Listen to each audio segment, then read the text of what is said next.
যদি ঘাসের মধ্যে টাকা উঠতে শুরু করতো তাহলে আমি আরে সত্যিই তো টাকা উঠছে। ইয়াহু ইয়াহু, এখন আমি অনেক ধনী হয়ে যাব। ইয়াহু, কি হয়েছে রে? হ্যাঁ, আরে এটা তো স্বপ্ন ছিল। স্বপ্ন? কেমন স্বপ্ন? আরে আমার স্বপ্নে টাকা উঠছিল আর আমি সেই টাকা লুটছিলাম।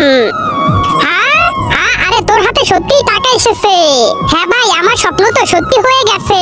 ভাই তুই আবার সেই স্বপ্নে যা আর এবার অনেক ধন সম্পদ নিয়ে আসিস। ঠিক আছে, এটা নে, এটা রাখ।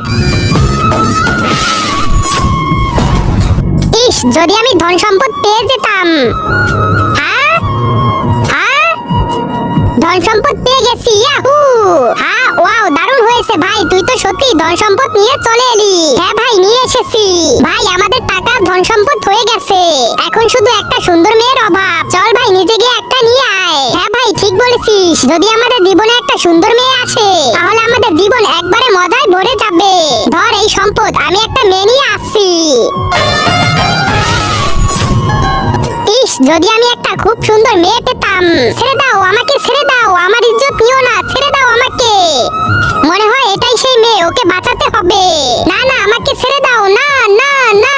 খেলা এই সাদা কালো সাবস্ক্রাইব বাটনটা টিপে দিয়ে সাবস্ক্রাইব করবে, তার মা বাবা যেন 100 বছর বেঁচে থাকে, আমি দোয়া করে দিলাম। আর যারা এই ভিডিওতে একটা লাইক আর একটা কমেন্ট করবে তাদের মনে আশা যেন পূরণ হয়ে যায়, আমি দোয়া করে দিলাম।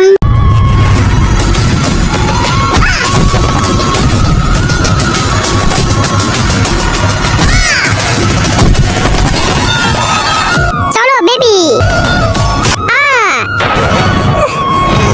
কি সুন্দর মেয়ে এনেছিস রে।